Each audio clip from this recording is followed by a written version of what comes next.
same. Boom. We are live.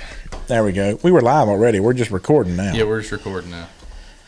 So what's our topic today? Yep.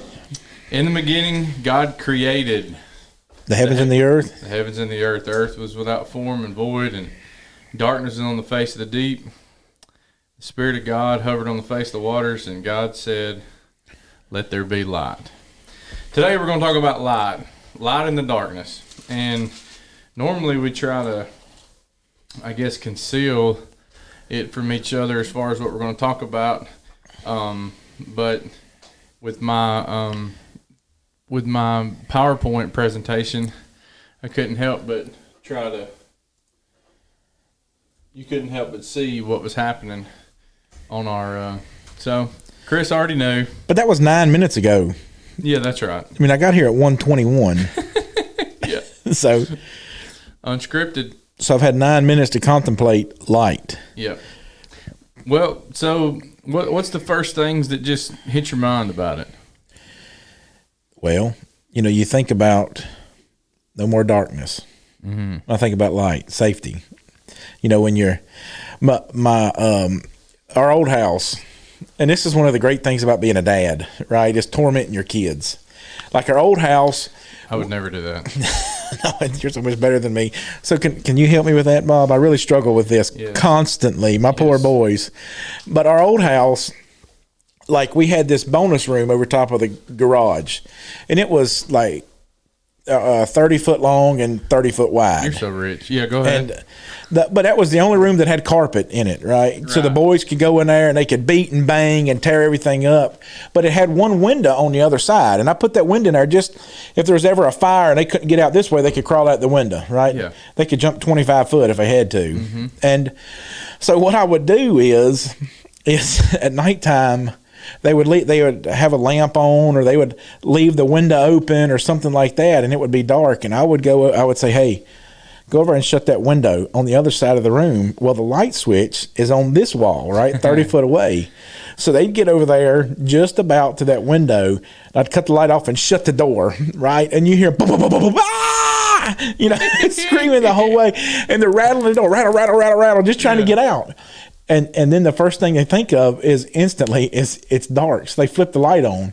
Well, as soon as they flip the light on, this was when they're like, just a little bit older than Camille, 3, 4, 5 years old, right? Maybe Case's age or something. They flip the light on. Everything's good. The doorknob quits rattling because they're safe again, right? So when I think about light, I think about safety. Yeah, God, He created light. And, you think about it in the beginning of creation that God, he created it, but also he didn't have to continuously create. He didn't say, let there be more darkness. That's right. And I think what's neat too is that God created light in the beginning. He created it on day 1, and then on day 4 he created the sun, moon, and stars. And what's neat is that God doesn't have to have the sun to be light.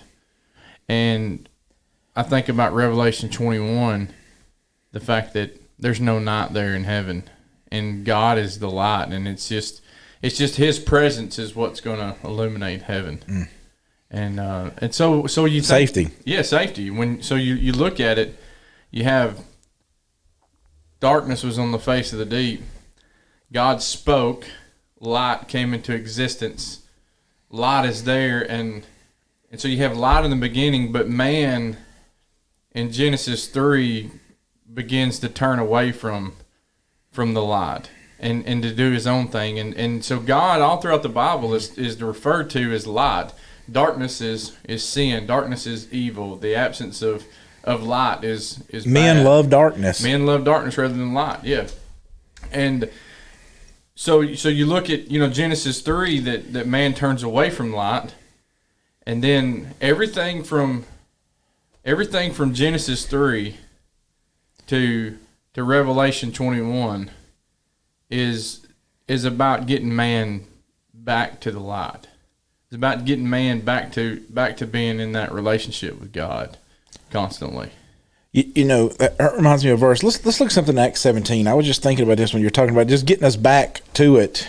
And, Paul, he's talking about that in Acts 7. This is the Sermon on Mars Hill, right? Mm-hmm. And in Acts 17, I don't know, is it going to be about verse 22 or something like that? Let me see if I can find it here. I'm sorry, I don't know where every verse in the Bible is, okay? 27. Verse 27. Paul says, so that they should seek the Lord in hope that he might grope for him and find him, though he is not far from each one of us. It paints this picture that he's always there. You've just got to seek it. You just got to draw yourself to it. That it's not that it's this idea that you got to reach out and grab a hold of. That he's trying to draw us back to him. That he's standing right there, and that while we're in darkness, we can reach out through the darkness to the light, and he's standing right there. Yeah, absolutely. He's never been far from us. The whole time he was drawing us to the light. Right.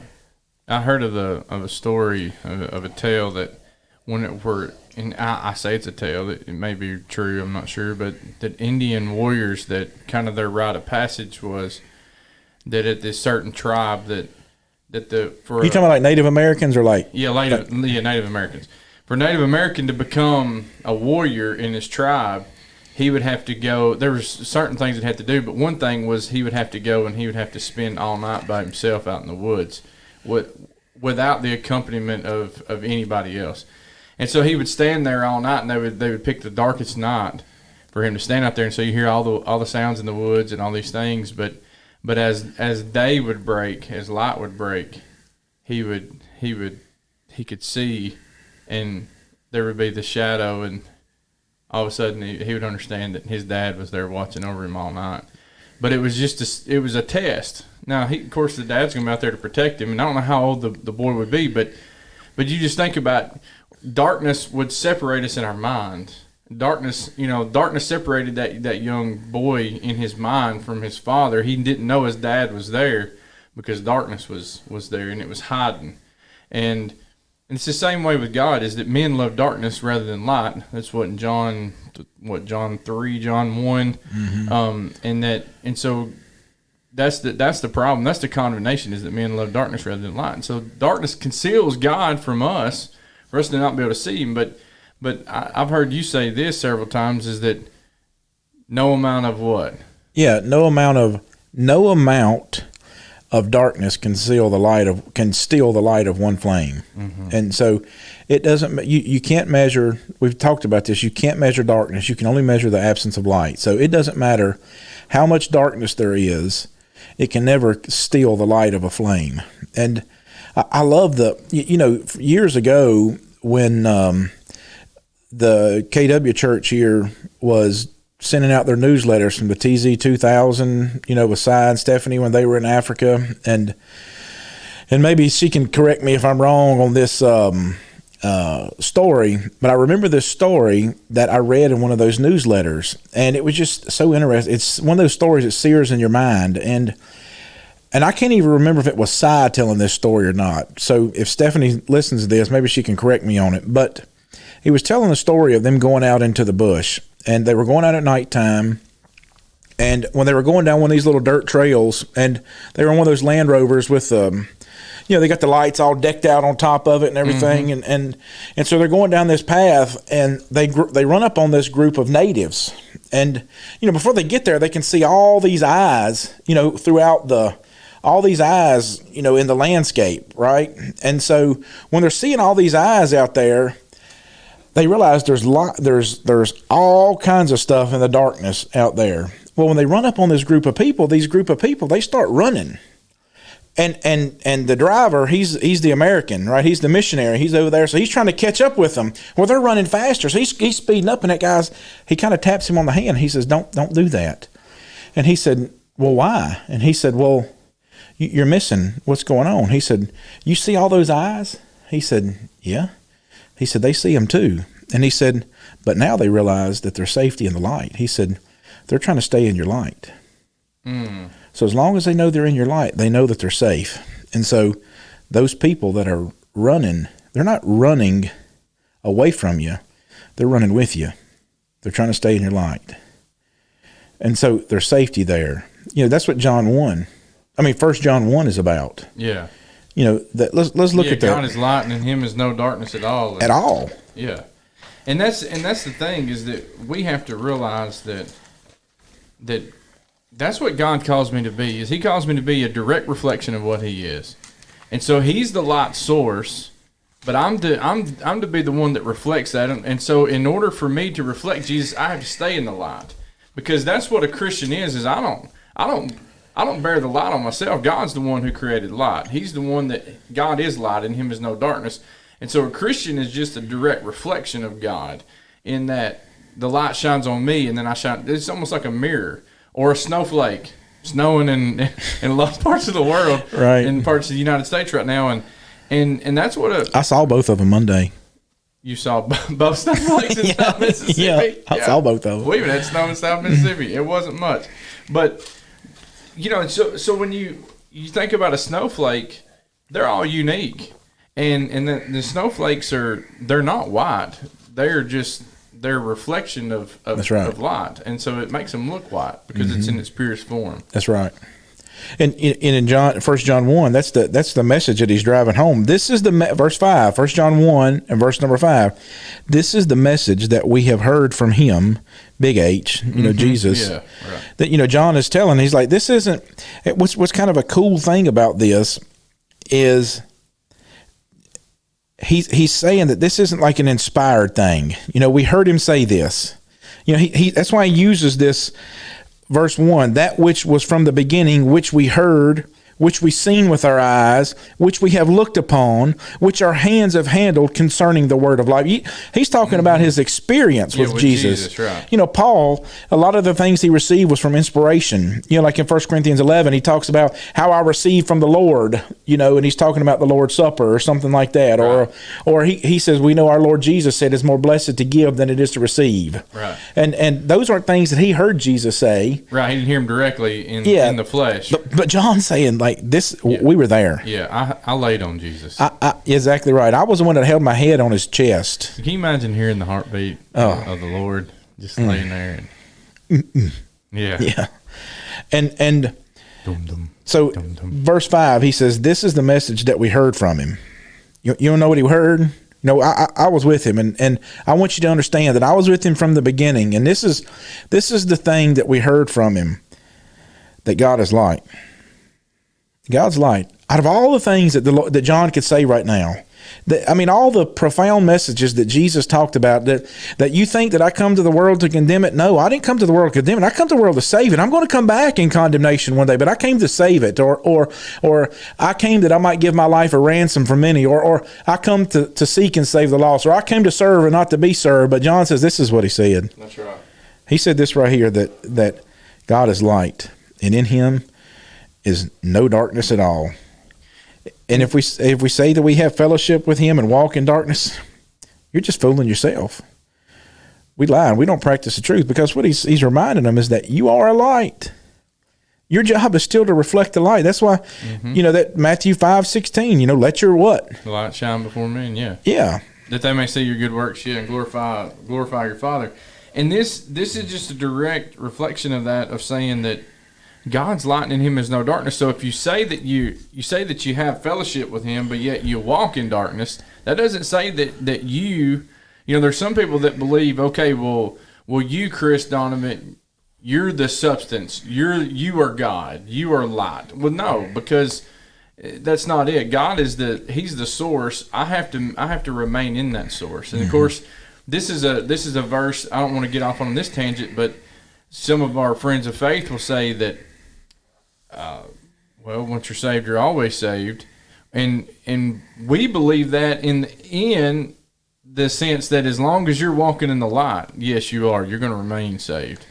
But if I turn intentionally and I walk away from the light into darkness, there's no more salvation. That's and because we always inherently understand. That's why John contrasts light and darkness, because the Bible is written in such a way that we can really understand it.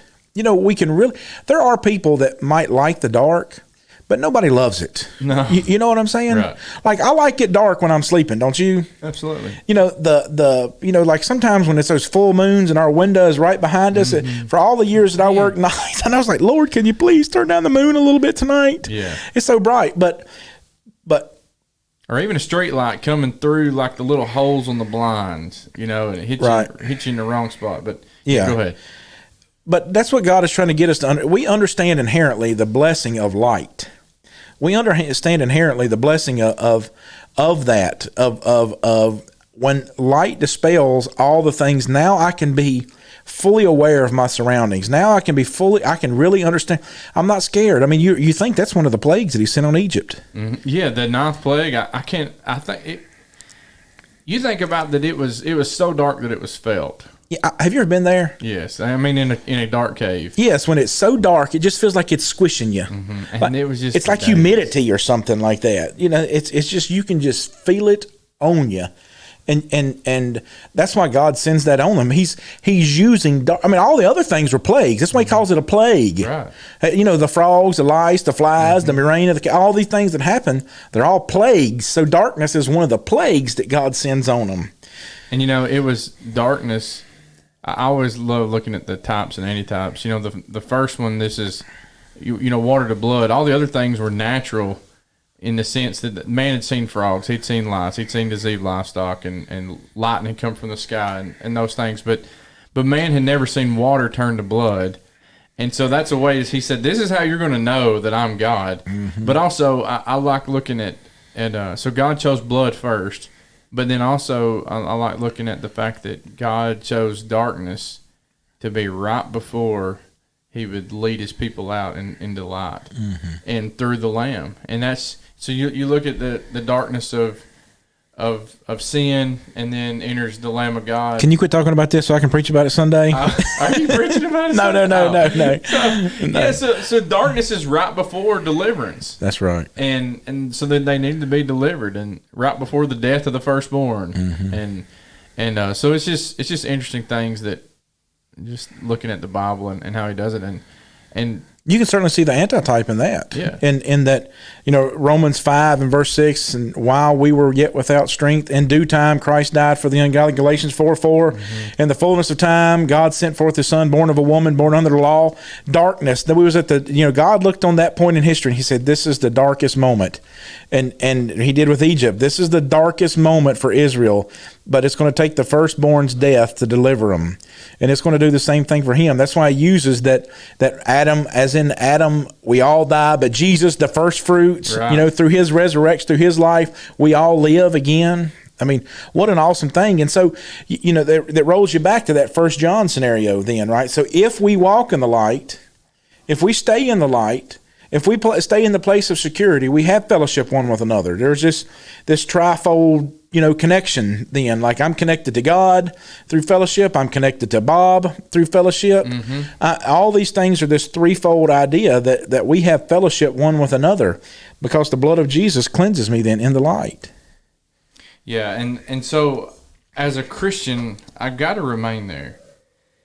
And if we have fellowship with, and I think about the continual cleansing of his blood, that there's so many benefits in the light.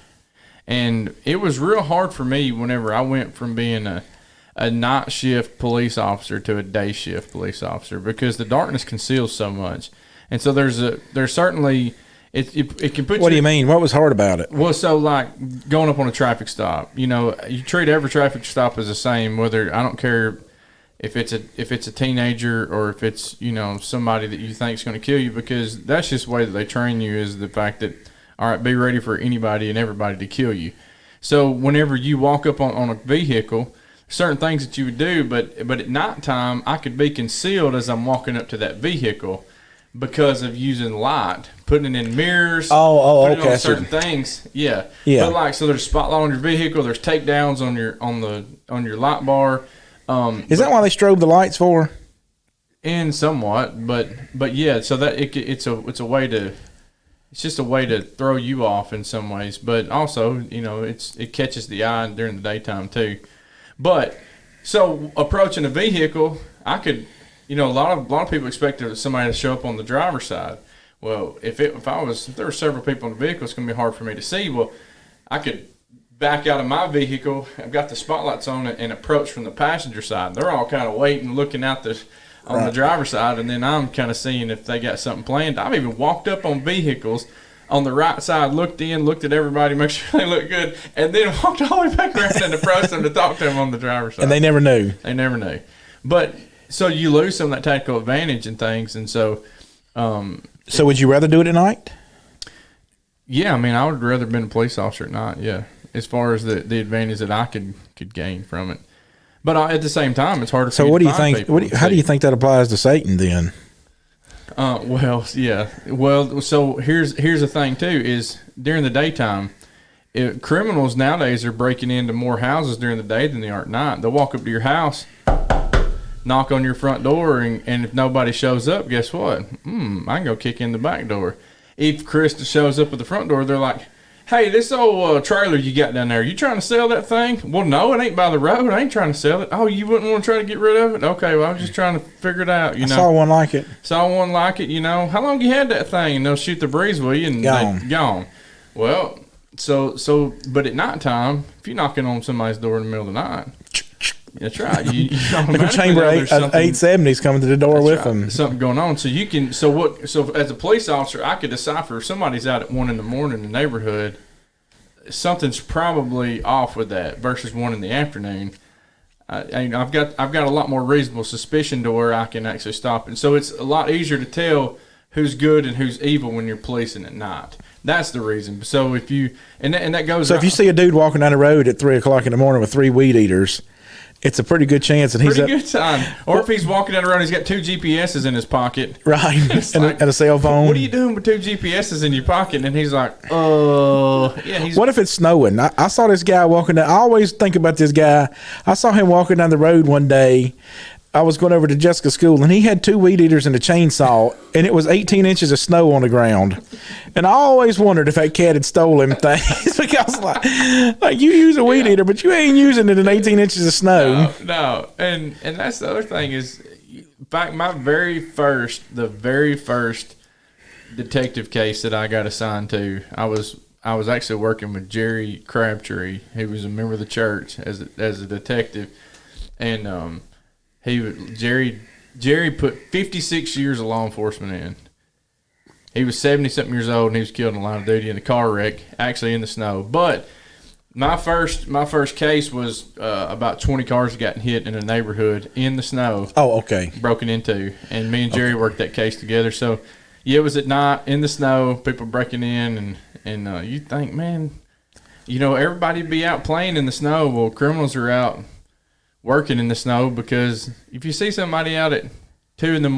when it's snowing, you might think, they're just playing snow, fighting, whatever.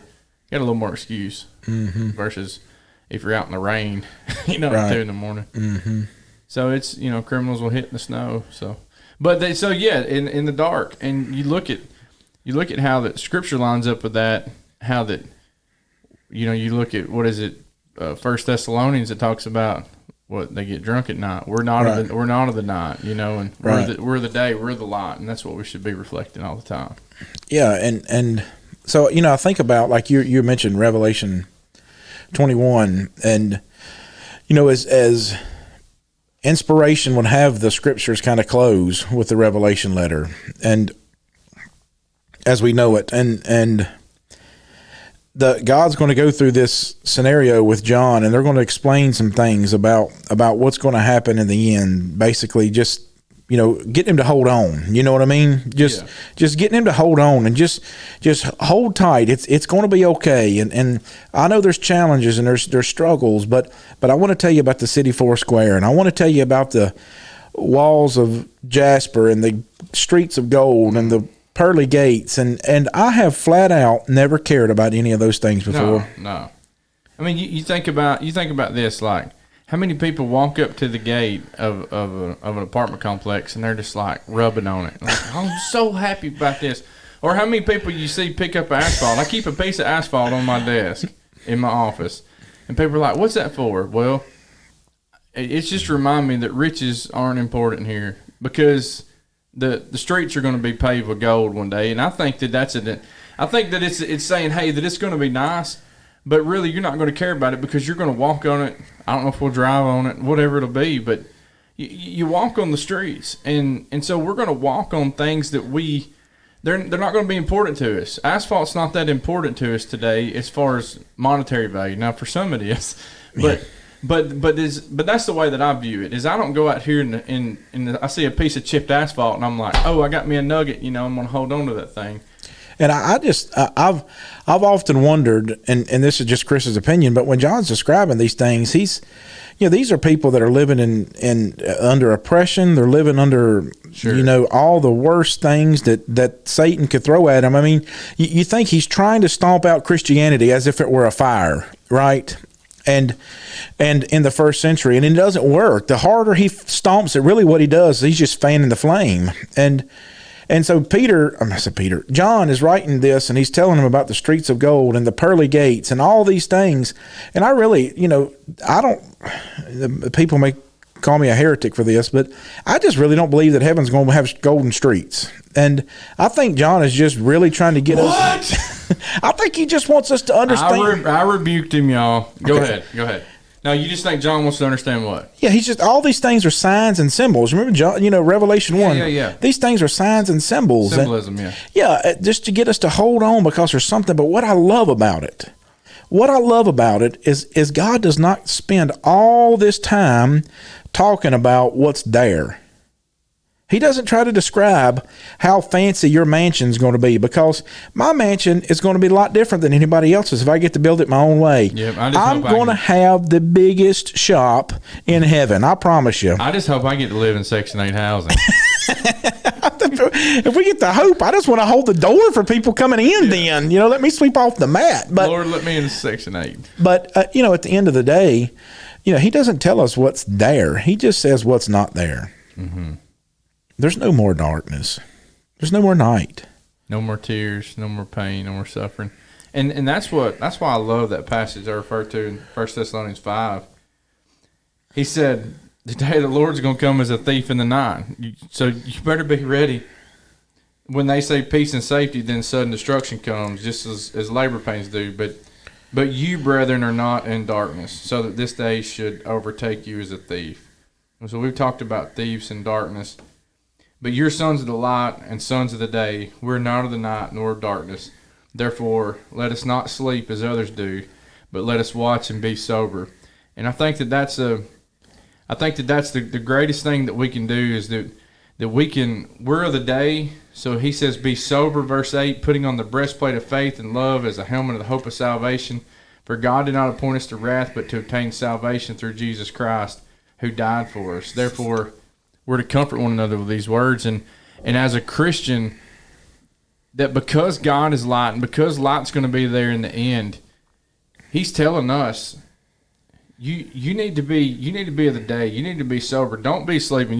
We need to be continuously working and striving for the light of God. Amen. Hey, another cup of coffee down and another podcast. This is the Unscripted Podcast.